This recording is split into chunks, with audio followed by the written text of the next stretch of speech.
ወጣቱ በሐጂ ሙፍቲ ሞት ባደረገው አስነዋሪ ተግባር ክስ ቀርቦበታል። አቡነ ማቲያስ ያለቀሱት ለቅሶ የውሸት ለቅሶ ነው እያሉ ወሃቢዮች እየተናገሩ የሰማናቸው እንገኛለን። ይህችም እህታችን ይህንን ሰሞን ያደረገችው ነገር እጅግ በጣም መነጋገሪያ ሆኗል። እነዚህንና ሌሎች ወቅታዊና አስተማሪ ቪዲዮዎችን ይዘናል። ሰላም እንደምን አላችሁ ውድ ቤተሰቦች? ቸሩ አምላክ እግዚአብሔር የተመሰገነ ይሁን። እጅግ በጣም ደህና ነኝ። ሁላችሁም እንዳላችሁበት የሰዓት አቆጣጠር እንደምን አላችሁ? ስለ ሁሉም ነገር እግዚአብሔር ይመስገን ልንል ይገባናል። ዛሬ ቀኑ እንግዲህ ወርሃዊ የቅዱስ ሚካኤል በዓል የሚከበርበት ነው። በዚህ በዓል ደግሞ እንደዚህ ሆኖ መቅረብ ሳይሆን በዚህ መልኩ ነው ልንቀርብ የሚገባው። ይህንን ቪዲዮ ሁላችሁም እንደሁለው ላይክ አድርጋችሁ ጀምሩት። ዛሬም ይህ ቪዲዮ 5000 ላይክ ሊኖረው ይገባል። ባለፈው ቪዲዮአችን ጥያቄ ጠይቀን ነበር። ከመለሱ ሰዎች መካከል እጣ የወጣለት አካውንት ይሄ ነው። ባለዚህ አካውንት ከታች በምትመለከተው የቴሌግራም እና የቲክቶክ አካውንት ኮንታክት በማድረግ ሽልማትን መውሰድ ትችላለህ። ዛሬም በቪዲዮአችን ሽልማት ያለው ጥያቄ ይኖረናል። እስከ ፕሮግራሙ ፍጻሜ አብራችሁን ቆዩ። ቅድም እንደነገርኳችሁ በዓሉ የቅዱስ ሚካኤል ስለሆነ ቪዲዮአችንን እንዲህ እንጀምረው። ጽብራቃዊ ሚካኤል ተክኖ ልብስ ሐመል ማለወት አይኑ ዘርግብ ፍቅርን አድለን ምረት ቅዱስ ሚካኤል የኛ አባት ሰላም አድለን ምረት ቅዱስ ሚካኤል የኛ አባት ኦ ሚካኤል ሚካኤል ሊቀ መላእክት በኃጢአት እንዳንወድቅ እንዳንሞት ፈጥነ ተራዳ አጽናን ፍቅርን አድለን ምረት ቅዱስ ሚካኤል የኛ አባት ኦ ሚካኤል ኦ ሚካኤል ሊቀ መላእክት በኃጢአት እንዳንወድቅ እንዳንሞት ፈጥነ ተራዳን አጽናን። በእውነት ሁላችንም ቅዱስ ሚካኤል ካለንበት መከራና ጭንቅ ፈጥኖ መጥቶ ይራዳን። የቅዱስ ሚካኤል ረድኤቱ በረከቱ አማላጅነቱ አይለይን። እስኪ እናንተም ቅዱስ ሚካኤል ሁላችን ይጠብቀን እያላችሁ ኮሜንት አድርጎ ቪዲዮአችን እንቀጥላለን። ልጅንታ ከፈሺ ማቤቴ ሆይ ነይ ማርያም። ይህንን ቪዲዮ ባካችሁን ብትችሉ ለዚህ ልጅ እንደው ሼር አድርጉና አድርሱልኝ። እንደው በፈጠረህ አምላክ ነው። እኔ በቃ እወድሃለሁ፣ እንደ አንድ ኦርቶዶክሳዊ ወንድም እወድሃለሁ፣ አከብርሃለሁ። ግን ልለምንህ እንደው በማርያም ብዬ ነው የምለምንህ። የቀደሙ መዝሙሮችን እባክን በቃ አትስራቸው። ያሁኖቹን እንደፈለክ ግን የቀደሙትን እባክን። በጣም የምንጽናናባቸው መዝሙሮች ናቸው። በጣም በስነ ስርዓት ስንት 20 ዓመት ተለፍቶበት የተሰሩ መዝሙሮች አሉ። እግዚአብሔርን ባለፈው አንተ የዘመርከው መዝሙር 20 ዓመት ቆይቶ የተዘመረ የወጣ መዝሙርን ነው የተለፋበትን ነው። አንተ ደግሞ በዛ መንገድ እንትን ያልከውና እባክን በቃ እነሱን ነው መስማት የምንፈልገው እንጂ ምንም አይነት ሪሚክስ አንፈልግም እኛና እባክን እንደው እየለመንኩ ነው እየተማጸንኩ ነው። ይሄ ደግሞ የኔ ብቻ ሳይሆን የብዙዎች ይመስለኛልና እባክን እንደምታደርገው ተስፋ አደርጋለሁ። ቴንክ ዩ። ይህ ወንድማችን እንግዲህ ከ3 ከ4 ወራት በፊት እንዲህ የድሮ መዝሙሮችን እያመጣ ባልሆነ መንገድ ባልሆነ ዜማ እንደገና እየዘመራቸው በከበር ነው የሚባለው አይደል? አሁን ላይ ሙዚቃ የድሮ ሙዚቃዎችን እየዘፈኑ አንዳንድ ዘፋኞች ከበር ሰሩ ይባላል። ይህም ደግሞ የድሮ መዝሙሮችን እያመጣ እንደዚሁ እንደ ከበር እየሰራ ያበላሻቸው ይገኛልና የድሮ መዝሙሮች አሁንም ቢሆን ወንድማችን እንደተናገረው መጽናኛዎቻችን ስለሆኑ እባክህ እነሱን መዝሙሮች ተውልን ብለን እኛም በዚህ መልእክታችን እናስተላልፋለን። ከ3 ከ4 ወራት በፊት እንግዲህ ወንድማችን እረፍ ተብሎ ነበር። እንደገና 3-4 ወር ደግሞ አልፎ ይህንን ሰሞን ደግሞ ሌሎች መዝሙሮችን ማበላሸት ጀምሯልና የምታውቁት ሰዎች ካላችሁ እባክህ ብላችሁ እንደው መልእክት አስተላልፉልን። እንዲህ አይነት ሰዎች እንዲህ አይነት ስራችሁን አቁሙ ስትሏቸው ከሚናገሩት ነገር መካከል አንደበት ያለ ሁሉ እግዚአብሔርን ያመስግን ተብሏል። እኛ ደግሞ እግዚአብሔርን አንደበት ስላለን እንደፈለግን ሆነን ልናመሰግነው ይገባል የሚል ምላሽን ይሰጧቸዋልና እሱ ቃል የተነገረው ሌላ ነው። ሁላችንም ኦርቶዶክሳውያን እኮ ብቻችን ቁጭ ብለን እግዚአብሔር ልናገለግል እግዚአብሔርን ልንዘምርለት በአንደበታችን እንደፈለግን ልንሆን እንችላለን፣ በመዝሙር ማለት ነው። ግን ደግሞ እንዲህ አይነት መዝሙሮች ምንድናቸው? ሰዎች የሚማሩባቸው ሰዎች የሚጽናኑባቸው መዝሙሮች ስለሆኑ መዘመር ያለበት መክሊት ያለው ሰው ተሰጥኦ ያለው ሰው ነው እንጂ ዝም ብሎ ተሰጥኦ የሌለው ሰው መክሊት የሌለው ሰው ያልተሰጠው ሰው እዘምራለሁ ማለት አሁንም ቢሆን ማበላሸት እንደሆነ ልናውቀው ይገባናል። ሁላችንም በተሰጠነ መክሊት እግዚአብሔር ልናገለግለው ይገባል። ማስተማር የሚችል ሰው ሊያስተምር ነው የሚገባው። መዘመር የለበትም። መዘመር የሚችል ሰው ነው መዘመር ያለበት። እግዚአብሔርን ደግሞ በጉልበት ሊያገለግል የሚገባ ሰው ደግሞ በጉልበት ማገልገል አለበት እንጂ ያልተሰጠውን መክሊት ግን ተሰጥቶኛል ብሎ በዚህ መልኩ ማበላሸቱ ልክ አይደለም። የምታውቁት ሰዎች ካላችሁ አሁንም ቢሆን አርሙት፣ ሸር አድርጉለት። እንቀጥላለን ቪዲዮአችንን። ንስሐ አባት ያላችሁ ሰዎች ይሄ በጣም ወሳኝ የሆነ ቪዲዮ ለእናንተ ነው።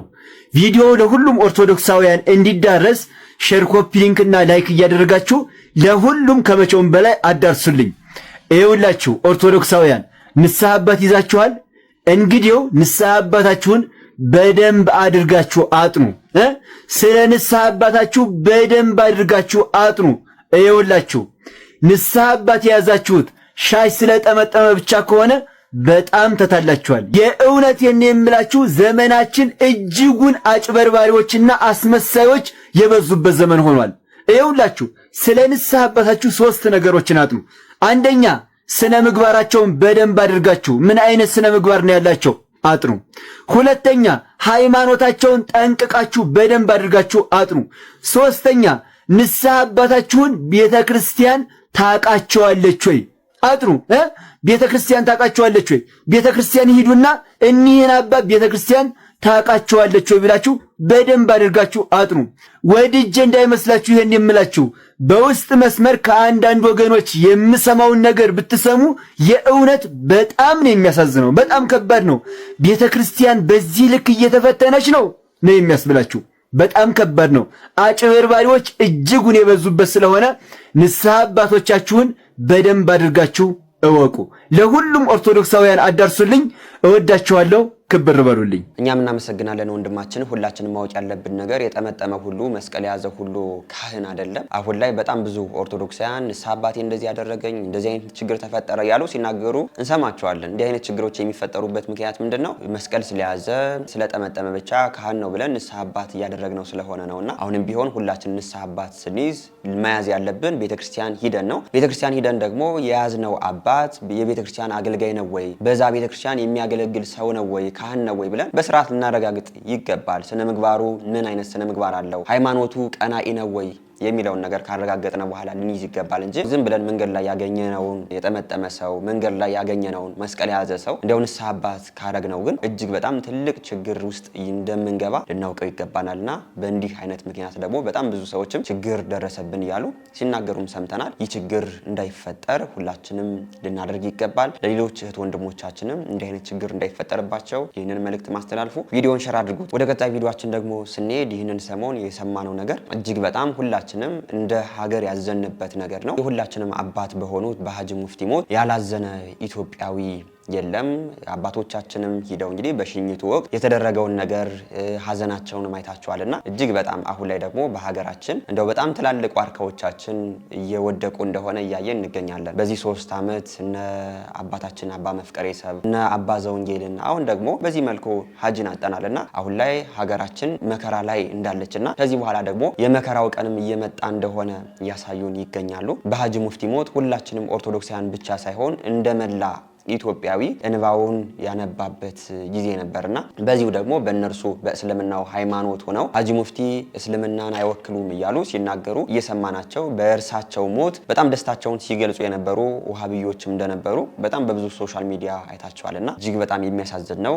እንዲህ አይነት ውሃብዮች ደግሞ ከዚህ በፊትም ተናግረናል። ኦርቶዶክሳውያን ቢገደሉ ቢታረዱ የሚገላቸው ማን ነው ብለን ነው የምናገር እዚህ የውሃቢይ ተከታይ ነን የሚሉ ሰዎች አሁንም ቢሆን እምነታቸውን በዚህ በመግደልና በማረድ ማስፋፋት ስለሚፈልጉ ሃይማኖታችንም እንደዚህ ነው የሚፈቅደው ብለው አስተምሯቸውን ወደዚህ ስላመጡት ይህንን የሚያደርጉት እነሱ ናቸው ብለን ነው ስንናገር የነበረው እንጂ እንዲህ አይነት ደግ አባቶች ያሉበት የእስልምና እምነት ይህንን አደረገ ብለን አፋችን ሞልተን ስንናገር አንታይም። አሁንም ቢሆን እነዚህ ውሃቢይ ነን ብለው የሚናገሩ ሰዎች በዚህ በሀጂ ሞት እንኳን እሰይ ሞቱ እያሉ በጣም እልልታቸውን ሲያቀልጡት ነበር። እጅግ በጣም የሚያሳዝን ነው። ውሃቢይ ነን የሚሉ ሰዎች ለነርሱ ለአባታቸው ያልሆኑ ለኛ ለኦርቶዶክሳውያንና ለሌሎች አማኞችም ይሆናሉ ብለን አንጠብቅም። ለምን ከዚህ በፊትም አይተናል። በጣም ሁላችሁም ልታውቁት የሚገባው አሁን ላይ በአሸባሪነት መዝገብ እንደ ዓለም እንግዲህ ስንጠቅሳቸው እነ ቦኮ ሃራም እና ኤስአይኤስም ቢጠቀሱ ሁሎችም የውሃቢ ተከታይ ነን የሚሉ ሰዎች ናቸውና አሁንም ቢሆን በሀገራችን እንዲህ አይነት ሰዎች በጣም ችግር ሊፈጥሩ እንደሆነ ያየናቸው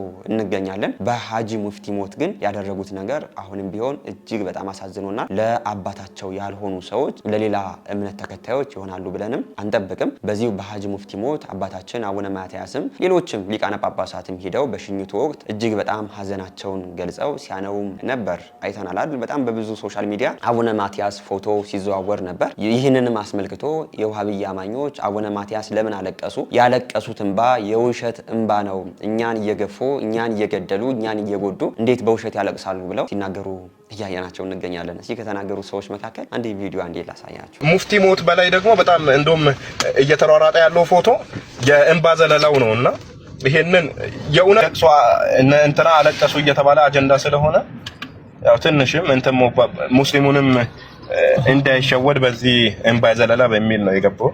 የትኛው ይሄ ነውና ባጭሩ የሚላችሁ እያስለቀሳችሁን አውቃችሁ የውሸት ለቅሶ አታልቅሱ ነውና ቢያንስ ባታለቅሱልንም እንኳን አታልቅሱ ያለ አልቅሱልን ብሎ የተናገረውም የለም። እኛ እንድታለቅሱም አንፈልግም። እኛ አታልቅሱ፣ ለምን ታለቅሳላችሁ? ግን አታስለቅሱን ባጭሩ ማለት ነው። የውሸት ለቅሶ ወይ ወይ ወይ አትበሉብን። እኛ የሆነ እንትን አይደለም ራሱ ማለት ነው። የውሸት አታልቅሱ ዝም ተብሎ ሙስሊሙን በዚህ በኩል ሙስሊሙን ትበድልና በዚህ በኩል ደግሞ እንወዳቸዋለን። የውሸት እንባንና የእንባን ዘለላ በእኛ ላይ እንትን የእንባ ዘለላ ማታለያ አይደለም። ሰዎችን በእንባ ዘለላ የምታታልልበት ጊዜ አብቅቷል ራሱ ማለት ነው። እውነት ለሙፍቲ ትልቅ ክብር ከነበሯችሁ ለምንድን ነው የእናንተ ሰዎች መስቀል አድርገው ሙስሊሙን ሲገሉ? ለምንድን ነው ያኔ እኛን አይወክሉንም? አይሆንም፣ ሙስሊሞች መገደል የለባችሁም ብላችሁ ለምን ድምፅ አልሆናችሁ? ነገር ግን ዋና አላማችሁ እናንተ በሙፍቲ በኩል የሚያዋጣችሁ ከሆነ በሱ በኩል ተለጥፋችሁ በነገሌ በኩል የሆነን ሰዎች ለማጥቃት ስትሉ ነው የሆነ ተቃራኒ ከመሰሏቸው ነው የሚደግፉት። ይሄ ጥቅምን ማስከበሪያ ነው፣ የእውነት ውዴታ አይደለም። የእውነት እኛን አታታለሉንም በእንባ ዘለላ ማለት ነው። ራሱ እቺን የእንባ ዘለላችሁን እንትን በሉ፣ አታልቅሱ፣ የውሸትም ለቅሶ አታልቅሱ፣ እኛንም አታታለሉንም። ጌታችን አላሁ ሱብሓነሁ ወተዓላ ቀድሞ ነው የነገረን። አይሁድና ክርስቲያኖች እናንተን አይወዷችሁም አለ አላህ ሱብሓነሁ ወተዓላ። የነሱን መንገድ እስካልተከተላችሁ ድረስ አይወዷችሁም። በቃ አትወዱንም። ክርስቲያኖች ምናምን እያላችሁ ደግሞ የምታሽቃብጡ ሙስሊሞች አላችሁ። አይወዱንም። በቃ ከአላህ በላይ አንተ አዋቂ ነህ። አይወዱንም፣ ይጠሉናል። በጣም ነው የሚጠሉን። ከምድረ ገጽ ቢያጠፉን ደስ ይላቸዋል። በዚህ በአባታችን በሐጂ ሙፍቲ ሞት እንግዲህ ሁላችንም ኦርቶዶክሳውያን እንዳዘን አባቶቻችንም በዚህ መልኩ እንዳነቡ አይተናል አይደል? እንዲህ አይነት ደግሞ ወሃቢ የሆኑ ሰዎች አሁንም ቢሆን የእናንተ እንባ የውሸት እንባ ነው፣ እየገደላችሁ እያሰቃያችሁ እያረዳችሁ እንዴት አሁን ደግሞ ሐጂ ሞቱ ብላችሁ ታለቅሳላችሁ የሚል ነገር ነው እየተናገሩ የሚገኙት። አሁንም ቢሆን እንዲህ አይነት ሰዎች ምንድናቸው? እነሱ እየጎዱ እነርሱ እያረዱ እነርሱ ኦርቶዶክሳውያንን እያፈናቀሉ ግን ደግሞ ራሳቸውን ተጎጂ አድርገው ነው ሁሌም የሚናገሩት። አሁን በዚህ 3-4 ዓመታት ማን ነው የተገደለው? ማን ነው ከቀዩ የተፈናቀለው? ማን ነው በሃይማኖቱ የተሰደደው ብለን ብንጠይቅ ማን እንደሆነ ሁላችንም የምናውቀው ነው። አሁንም ቢሆን ሁላችንም ኦርቶዶክሳውያንም አባቶቻችንም መላ ኢትዮጵያንም ለአባታችን ለሐጂ ሙፍቲ ያለቀስንበት ምክንያት ምንድነው? የእስልምና እምነት ተከታይ ስለሆኑ ፕሮቴስታንት ስለሆኑ ወይም ደግሞ ሌላ እምነት ስላላቸው ሳይሆን በቃ የሰው ሀልክ የሰው ዋርካ ሁሌም ቢሆን ሁሉም ነገር በሰላም የሚፈቱ አባት ስለሆኑ ነው እንጂ እንደው እንደናንተ ቢሆን ወይም ደግሞ የእናንተን አስተሳሰብ ቢይዙ ኑሮ እኮ አይ እኚህ ሰው እንኳን ሞቱ ብለን ልንናገርላቸው የሚገቡ ሰው ሊሆኑ ይችላሉ። ግን ደግሞ ሐጂ ሙፍቲ አሁን የእናንተን እምነትን ወይም ደግሞ እናንተ ወሃቢይ ብላችሁ የያዛችሁትን መርህ የማይከተሉ ደገኛ አባት ስለሆኑና እናንተ እንደምትሉት ሃይማኖት መስፋፋት ያለበት በመግደል በማረድ የሚለውን ነገር የማይቀበሉ ደገኛ የሰላም አባት የሀገር ዋርካ የሰው ውሃ ልክ የሆኑ አባት ስለሆኑ ነው እንጂ የእናንተን የወሃቢይ አስተምሮ የሚከተሉ ወይም ደግሞ ሰውን በመግደልና ሃይማኖትን ማስፋፋት የሚል መርህን ይዘው የነበሩ አባት ቢሆኑ ኑሮ አሁን ላይ ሀገር ምድሩ እንኳን ሞቱ ብሎ የሚነግርላቸው አባት ናቸው እንጂ በዚህ መልኩ የሚለቀስላቸው አባት እንዳልሆኑ ልታውቁት ይገባል ማለት ነው። አሁን ላይ ግን ሁላችንም ማወቅ ያለብን ነገር ምንድነው? በዚህ በውሃቢዮች መንገድ ግን ሀገራችን አሁንም ቢሆን ትልቅ መከራ የመጣባት እንደሆነ ልናውቀው ይገባል። እንኳን ለኛ ለኦርቶዶክሳውያን እንኳን ለፕሮቴስታንቱ ነውና ለሳቸው የእስልምና አባት ሲሞቱ እንኳን ሞቱ የሚል ስብዕና ምን አይነት ተፈጥሮ እንደሆነ እንጂ አላቅም። አሁን ላይ ግን የሀጂ ሙፍቲ ሞት በውሃብዩ ሰርግና ምላሽ ሆኖ እያየነው እንገኛለን። እስኪ ይህንንም አስመልክቶ በእነርሱ በእስልምናውም ይህ የውሃብዩ መንገድ ትልቅ ችግር ያመጣባቸው እንደሆኑ አንዳንድ እህት ወንድሞች እየተናገሩ ነበር። እስኪ አንድ ቪዲዮ አንዴ ላሳያችሁ። የኢትዮጵያ ህዝቦች ብሔር ብሔረሰቦች ልትነቁ ይገባል። ያ ጀማዓ ንቁ። ወላሂ የአባታችን የሀጂ ሙፍቲ ህልፈት ሁላችሁንም ሊያነቃ የማንቂያ ደውል ሊሆናችሁ ይገባል። ልትነቁ ይገባል። እኛ እኮ እዚህ ቲክቶክ ላይ ዋሃብያ እያለን ስናወራ ምንድነው ልዩነታችሁ? ልዩነታችን አሁን በግልጽ የታያችሁ ይመስላኛል። በሰው ሞት የሚደሰት ሰይጣን አውሬ ሀገራችን ውስጥ አለ። ይሄንን ልታውቁ ይገባል። ያ ጀማዓ እወቁ፣ ንቁ። ሙስሊም ወንድሞቻችን፣ ክርስቲያን ወገኖቻችን ሀታ ክርስቲያንና ሙስሊምን የሚያባሉ የሚያጋጩ የሚያፈታፍጡ እነማን እንደሆነ በግልጽ እወቋቸው፣ ለይታችሁ እወቋቸው፣ ንቁ። ልትነቁ ይገባል። እኛ ነቅተን እየተጠነቀቅናቸው ነው። እናንተም ነቅታችሁ ልጆቻችሁን ምን አይነት ትምህርት ቤት ማስተማር እንዳለባችሁ፣ ጉርብትና ስትፈጥሩ ከማጋ መፍጠር እንዳለባችሁ፣ ትዳር ስትመሰርቱ ከማን ጋራ መመስረት እንዳለባችሁ ልትነቁ ይገባል። ያ ጀማዓ ወላሂ ለአዚም አውሬ አሉ። እንደ ሰው ስጋ ለብሰው ልብስ ለብሰው የሚሄዱ የሚንቀሳቀሱ አውሬዎች ሀገራችን ውስጥ አሉ። ስላሉም ነው እኛ ሁሉ ጊዜ አንቺ ልጅ አይሰለችሽም ዋሃብያ የምትይው ልዩነቱ ምንድነው? እናንተ እነሱም ደግሞ እኛ ጋር ይመጡና እኛ አንድ ነን፣ አትከፋፍሉን፣ አትለያዩን ይላሉ። ልዩነቱን አሁን በግልጽ አሳይተውናል። የኛና የነሱን ርቀት በጣም አሳይተውናል። ገባችሁ አይደለ? ስለዚህ ንቁ። ከዚህ ቀደም ታስታውሳላችሁ የሆነች ልጅ ግጥም ብላ አማራ ክልል ላይ የአማራ ትምህርት ሚኒስቴር የፈቀደው ግዕዝ ይማሩ አይማሩ በሚል ማለት ነው የቀረበውን ግጥም ታስታውሳላችሁ አይደለ? የሷን ቪዲዮ መጨረሻ ላይ አመጣላችኋለሁ። በእኛ በሙስሊሞች ላይም የሰራችሁን ማለት ነው። እኔ እኮ በዛ ላይ ቪዲዮ ለመስራት ብዬ በአቅራቢያ ያሉ ሼክ አሉና ከና ሐሳብ ጭምር ስልክላቸው አይፎዚ አሁን ይሄ በዚህ ላይ ቪዲዮ ብትሰሪ ለኦርቶዶክሶች አግዛ እንጂ የሚሉሽ ሌላ ነገር አይሉሽም። ስለዚህ ዝምታ መልካም ነው፣ ዝም በያቸውና እለፊያት ብለውኝ ነው። ቮይሱ ራሱ አለ እንደዛ የተባባለው የተላላክ ነው። እና ምን ያክል እነኛ ሰዎች ምን ያክል ርቀት ለመሄድ እንደሚሞክሩ ልትነቁና ልትጠነቀቋቸው ይገባል። እውነት ነው። እንግዲህ እህታችን እንደሰማችኋት ነው። በዚህ መልኩ በእነርሱ ቤት እጅግ በጣም ትልቅ ፈተና ሆነውባቸዋል። አሁንም ቢሆን ለአባቱ ሞት የማያዝን ለአባቱ የማይራራ ሰው ይህ ሰይጣን ነው እንጂ የሰው ባህሪ የሰው ስብዕና እንደሌለው ልናውቀው ይገባል። እስኪ ይህንንም ወንድማችንም አይተን እንመለስ። እስልምና ገዳይ ነው፣ እስልምና አራጅ ነው ብለን እስልምናን ከአራጅነትና ከገዳይነት አንጻር እንድንረዳው ስላደረጉ አካላት ዛሬ ልነግራችሁ ነው የመጣሁት። እነዚህ አካላት ወሃብያ በመባል ይታወቃሉ። ራሳቸውን ከኛ በላይ ሙስሊም የለም ብለው የሚያስቡ እጅግ ሲበዛ ክፎች፣ በተለይ ደግሞ ለሰው ልጅ ነፍስ ቅንጣት ታክል የማይራሩ የማይሳሱ ከኛ እምነት ውጭ ያሉ በህይወት መኖር የለባቸውም ብለው የሚያምኑ ምንም እስልምናን ባይወክሉም በእስልምና ስም የሚንቀሳቀሱ እጅግ ሲበዛ አረመኔና ክፉ አካላት ናቸው ወሃብያ የሚባሉት። ይሄንን ደግሞ ምላችሁ ያለ ማስረጃ አይደለም፣ በስሜት ተነስቼ አይደለም። ማስረጃ አለኝ፣ ከአንድም 2 3 ማለት ነው። የመጀመሪያው ማስረጃዬ አይኤስ ነው። ሊቢያ ላይ ነገ ያልፍልኛል ብለው የተሰደዱ ወገኖቻችንን አላሁ አክበር እያለ ያረደ ጨካኙ አረመኔው ግሩፕ ማለት ነው። ይሄ አይኤስ የተባለ አረመኔና ክፉ የሆነ ግሩፕ ደግሞ የሚመራው ወይንም የሚያምነው በዋሃብያ አስተሳሰብ ነው። ሁለተኛው ማስረጃዬ ቦኮ ሐራም ነው። የብዙ ህፃናትን ሴቶችን ነፍስ የነጠቀ እጅግ አረመኔው ግሩፕ ማለት ነው። አሸባሪው ግሩፕ ቦኮ ሐራም። ይሄ ግሩፕም ዋሃብያ ነው፣ ዋሃብያ ማለት ነው። ሶስተኛው በዓለም አቀፍ ደረጃ በአሸባሪነት የምናውቀው አልሸባብ፣ ይሄም ዋሃብያ ነው። እነዚህ አሁን የጠቀስኩላችሁ አካላት እጅግ ሲበዛ አረመኔዎች አላሁ አክበር እያሉ የሰው ልጅ እንደ በግ አጋድመው የሚያርዱ ስለ ሰው ልጅ ነፍስ ቅንጣት ታክል እንኳን የማይራሩ አረመኔዎች ናቸው።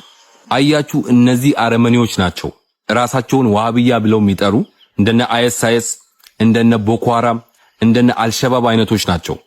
እስልምናን አራጅ እስልምናን ገዳይ ብለን እንድንረዳ ያደረጉን ማለት ነው።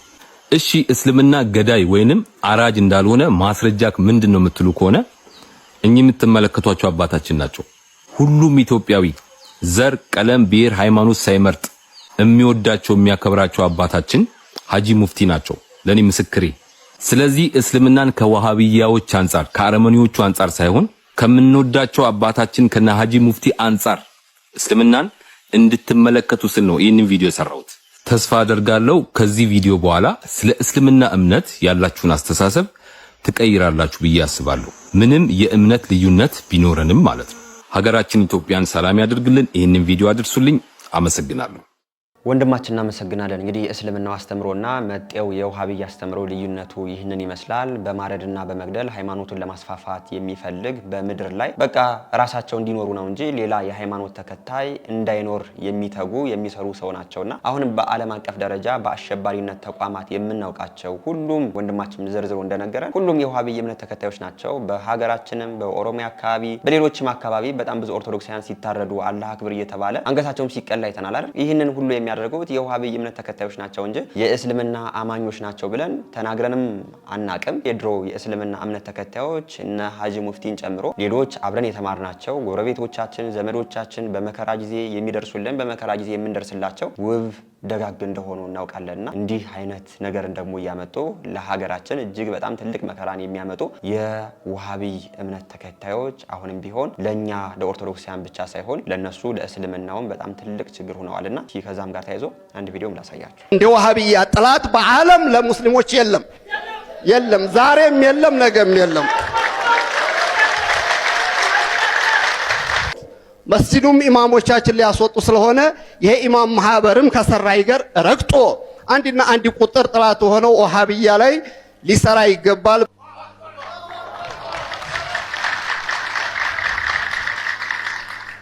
ስለዚህ አንድ ቁጥርና አንደኛ አጀንዳ ሊሆን የሚገባው የውሃብያ አጀንዳ ነው። ስትወጡም አስተምሩ፣ ህብረተሰቡን አንቁ፣ ወጣቱን ከጎናችሁ አሰልፉ። ቅቤ እየቀባባን አንሂድ። አላህ የምር ሰዎች አላህ ያድርገን ለማለት ነው። ወሰላሙ አለይኩም። እኛ ውስጥ ያሉ ውሃብዮች አሁን በኋላ እንደማይቀጥሉ ነው። እነሱም አይቀጥሉም፣ እኛም አናስቀጥላቸውም። እንግዲህ በዚህ መልኩ ውሃብያ ለእነርሱም ለሙስሊሞች ጠላት እንደሆነ ነው እየተናገሩ የሚገኙት። አባታችን ሀጂ ሙፍቲም ውሃብያ ከዚህ በኋላ መቀጠልም እንደማይችል ስለተናገሩ ነው በሀጂ ሙፍቲ ሞት እንግዲህ አሁን ላይ ውሃብያ ተደስቶ በቃ ሰርግና ምላሽ ሆኖለት እያየን የምንገኘውና ሁላችንም ኦርቶዶክሳውያን የውሃብያንና የነዚሁ የነባሩን የእስልምና አስተምሮ እንድናውቅ ብዬ ነው እንግዲህ እንዲህ አይነት ቪዲዮዎችን ያመጣሁት። አሁንም ቢሆን የአባታችን ነፍስ ይማርልን እንላለን። በዚሁ በአባታችን ሞት እንግዲህ አንዳንድ የእስልምና እምነት ተከታይ ያልሆኑ ሰዎችም እጅግ በጣም አስነዋሪ የሆነ ንግግርን ተናግረዋልና በዚህም ንግግራቸው ክስ ሊመሰረትባቸውም እንደሆነ እየሰማን እንገኛለን። የተናገሩት ምንድነው? ክሱስ ምን ይመስላል የሚለውን ነገር እስኪ አንዴ ላሰማችሁ። የምስራች አለ አርፈዋል። እንዴት አባቱ ደስ የሚል ቀን ነው። በእናታችሁ ቀኔን አሳመረው አይደል እንዴ? አንድ ደጋሚ ሲሄድ ሲሸኝ ወደማይመለስበት አቦ ይመችህ እንዳይቀና ዘላለም ከካም ደጉላው ነኝ። በቅድሚያ የቀድሞ እስልምና ጉዳዮች ምክር ቤት ተቀዳሚ ፕሬዝዳንት ሀጂ ሙፍቲ ዑመር እድሪስ ህልፈተ ህይወት የተሰማኝን ጥልቅ ሐዘን እየገለጽኩኝ ለቤተሰቦቻቸው፣ ለዘመዶቻቸው፣ ለወዳጆቻቸውና ለመላው የኢትዮጵያ ህዝብ መጽናናትን እመኛለሁ። ታዲያ ከዚህ ከሞታቸው ጋር ተያይዞ ባለው አንድ ግለሰብ በዚሁ በሶሻል ሚዲያ ላይ ቀርቦ ስማቸውን እየጠራ ስድብና ክብራቸውን የሚነካ ነገር አድርጎ እናንተም ሜንሽን እያደረጋችሁኝ አንዳንዶቻችሁ እየደወላችሁልኝ ደጉላው ከህግ አንፃር እንዴት ይታያል ብላችሁ ጠይቃችሁኛል። እንዲህ ያለ ጉዳይን በተመለከተ እንግዲህ የግለሰቦችን ክብር መንካትና ግለሰቦችን ማዋረድ ግለሰቦቹ በህይወት እያሉ ብቻ አይደለም የሞቱ ሰዎችንም ክብር መንካት እንደማይቻልና ያንን አድርጎ የተገኘ የወንጀል ተጠያቂነት እንደሚከተለው የሀገራችን የወንጀል ህግ በግልጽ ያስረዳል።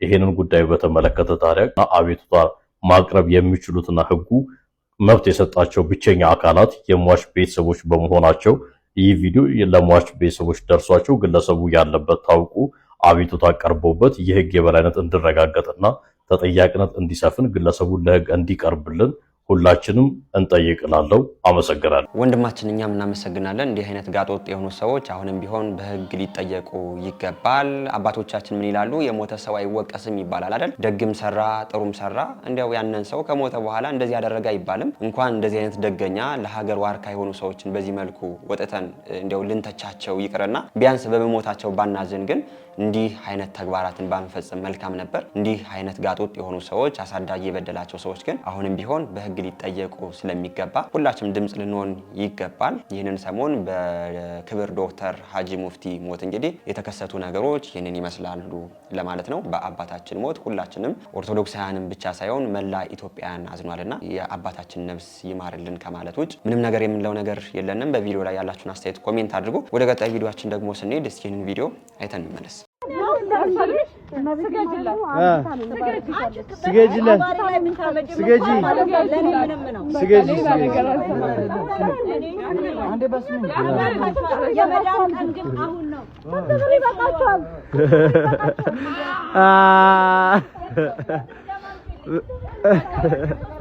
እችን እህታችን እንግዲህ እንዳያችኋት ነው። እኛ ኦርቶዶክሳውያን ምንም አይነት ስነ ምግባር ይኖረን ምንም አይነት አለባበስ እንልበስ ለእመቤታችን ያለን ክብርና ፍቅር ግን የሚገለጽ አይደለም። መናፍቃኑ ደግሞ የእመቤታችንን ስዕልም ስምም ሲጠራ በዚህ መልኩ እየፈረጠጡ ነው የምናያቸው። የእመቤታችን ስም ሲጠራ ጥርሱን የሚያፋጭ የሚናደድ ማን ነው? ዲያብሎስ ነው። እነዚህ አይነት ሰዎች ደግሞ የዲያብሎስ የግብር ልጆች ስለሆኑ የእመብርሃን የእመብዙሃን ስም ሲጠራ በዚህ መልኩ እንግዲህ ሲናደዱ እያየናቸው እንገኛለን። አሁን ለእነዚህ ሰዎች የምንለው እመብርሃን እንዲያው ልቦናቸውን አብርታ ወደ እውነተኛው መንገድ ተመልሳቸው ከማለት ውጭ ምንም የምንለው ነገር የለንም። እስኪ ሁላችሁም ልቦናችሁን ተመልስላችሁ ያላችሁ ኮሜንት አድርጉ። ከዚህ ርዕሰ ጉዳይ ሳንወጣ ስለ ስግደት ሲነሳ ግን መናፍቃኑ ያልተረዱት በጣም ትልቅ ነገር አለ። እርሱ ምንድነው? አንድ ይህን ቪዲዮ አይተን እንመለስ። መጽሐፍ ቅዱስ ለጌታ ለአምላክ ብቻ ምን በል ስገድ ይላል አይደል? አይልም። ይገርማችኋል፣ በጣም ይገርማችኋል። አይልም። ከኦሪት ዘፍጥረት እስከ ዮሐንስ ራእይ ለጌታ ለአምላክ ብቻ ስገድ የሚል ጥቅስ የለም። እስቲ እናንበው። የማቴዎስ ወንጌል ምዕራፍ 4 ላይ ነው ያለው። የማቴዎስ ወንጌል ምዕራፍ 4 ላይ ጌታችን ከሰይጣን ጋር የተነጋገረበት ስፍራ ነው። ጌታ አምላክን አትፈታተነው ተብሎ ተጽፏል አለው። ከዚያ ስገድልኝ አለው ሲለው ምን አለው ክርስቶስ? ሂድ አንተ ሰይጣን ለጌታ ለአምላክ ብቻ ስገድ ተብሎ ተጽፏል አላለ። እስቲ አንዴ በሉ፣ ለጌታ ለአምላክ ብቻ ስገድ። እንዳትረሱት። ክርስቶስ ምን አለ? ለጌታ ለአምላክ ስገድ እርሱም ብቻ አምልክ። ይለያል አይለያል? እስኪ በሉ፣ ለጌታ ለአምላክ ስገድ እርሱም ብቻ ምን በል። ስለዚህ ብቻ ያለችው ስገድ ላይ ነው አምልክ ላይ። ስለዚህ ያለ ቦታዋ ምን ትሰራለች? እዚህ ለጌታ ለአምላክ ብቻ ስገድ የሚል ጥቅስ ኖሮ ቢሆን ኖሮ የስግደትን ጉዳይ በቅዱሳን በመላእክት ብለን መማር አይገባም፣ ስህተት ነው የሚሆነው። ለጌታ ለአምላክ ስገድ እርሱም ብቻ ምን በል አምልክ። ለእግዚአብሔር ስገድ ለእግዚአብሔር ብቻ ስገድ ግን አይልም፣ እርሱም ብቻ አምልክ ነው የሚለው እና ብቻ በሌለበት ቦታ አንዳንዴ ሰዎች የሚረዱን ነገር አለ። ብቻ የሌለበት ቦታ እንዳለ ለምሳሌ የጌታን ስም የሚጠራ ይድናል ይላል። የማን ስም? የጌታን ስም የሚጠራ ሁሉ ይድናል ይላል መጽሐፍ ቅዱስ። በቃ አሁን እዚህ 41 ኢየሱስ እንትን ትራንስፖርት ላይ የሚጠሩ ረዳቶች አሉ አይደል? የት እያሉ ነው የሚጠሩት? በቃ ይገባሉ ማለት ነው ቀጥታ። ስለዚህ ይብራራል ተጽፎ እንኳን ብናገኘው ማለት ለጌታ ለአምላክ ስገድ እርሱም ብቻ ምን በል አምልክ ነው የሚለው። ለእግዚአብሔር ስግደት ይገባል። መምህራችን እጅግ በጣም እናመሰግናለን። እንግዲህ መናፍቃኑ ስለ ስግደት የተሳሳተ አስተምሯቸው ይህንን ይመስላል። እነርሱ ደግሞ በቃ ለጌታ ብቻ ነው ስግደት የሚያስፈልግ ብለው ግን ከስግደት አልፎ በራሳቸው ለፓስተር ሲቆሙ እናያቸዋለን። እና እንደ ይህንንስ ምን ትሉታላችሁ ነው የምንለው። አሁንም ቢሆን በእኛ በኦርቶዶክሳውያን ቤት ኢየሱስ ክርስቶስ በሕይወት ነው እንጂ በአፍ ብቻ የሚነገር እንዳልሆነ ልታውቁት ይገባል። ለመምህራችን ለዲያቆን ሄኖክ ኃይሌ እግዚአብሔር አገልግሎት ዘመናቸውን ያርዝምልን። ከዚህ ጋር ተያይዞ አንድ ቪዲዮም አብረን አይተን እንመለሳለን። በሌሎች ቤት ኢየሱስ ይሰበካል፣ እኛ ቤት ደግሞ ይኖራል። ሌሎች የሚያወሩት ኢየሱስ አላቸው፣ እኛ ደግሞ የምንኖረው ኢየሱስ አለን። ክብር ለመድኃኔዓለም ይሁን። የምንኖረው በሌሎች ስፍራ ስትሄዱ የሚጠሩት ኢየሱስ አለ፣ እኛ ደግሞ የምንበላው ክርስቶስ አለን። ምን የምንለው? ሌሎች ይጠሩታል፣ እዚህ ቤት ግን ክርስቶስ ይበላል። የህይወት ምግብ ነው። እዚህ ቤት ክርስቶስ ይጠጣል፣ የህይወት መጠጥ ነው። እዚህ ቤት ክርስቶስ የህይወት ልብስ ነው። ልብስ ዘይታንመ ወክዳን ዘይተፈትለ፣ ያልተፈተለው ልብስ፣ የማይቀደደው ልብስ፣ የማያረጀው ልብስ ማን ነው ስሙ? አረግ አይሰማም። በዚህ ስም የሞት ኃይል ይሻርላችሁ። አሜን አትሉ? የልጅ ምርቃት ብለህ ነው አይደል? አመለጠ። በዚህ ስም የሞት ኃይል ይሻርላችሁ። በዚህ ስም መርዝ ያላቸው የጥፋት ኃይላት ሁሉ ይድከሙላችሁ። በዚህ ስም ኃይለኛው ሁሉ ይንበርከክላችሁ። ኃይለኛው የሚንበረከክበት ስም፣ ይሄንን ስም የያዘ ሰው፣ ይሄ ስም የጸና ግንብ ነው። ጠላትን ሳይታገል የሚጥለው አንበሳው ኢየሱስ፣ ሳይታገል የሚጠራው መድኃኔዓለም። ወገኖቼ ከንፈር የሚነክሱባችሁ ጊዜ ጠብቀው ሊገሏችሁ የሚፈልጉ ጉድጓድ ምሰው የሚጠባበቁ ገለው አፈር ሊያለብሷችሁ የሚፈልጉ ክፉ ሰዎች መንደር ውስጥ አሉ። እናንተ የተሸፈናችሁ በከበረው በአማኑኤል ደም ነው። የክርስቶስ ደም ሸፍኖን ከጠላት ጠብቆናል። በደሙ የተሸፈናችሁ ብቻ፣ በመድኃኔዓለም ደም በከበረው ደሙ የተሸፈናችሁ ብቻ፣ ከጠላት የተከለላችሁ ብቻ ከፍ አድርጋችሁ እግዚአብሔርን አመስግኑ።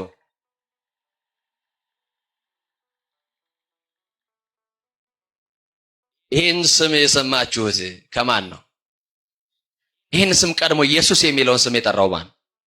ንገሩኝ። ቅዱስ ገብርኤል ይህንን ሰማይ ስም ከሰማይ ይዞ መጣ አይደል? ለማን ነገራት?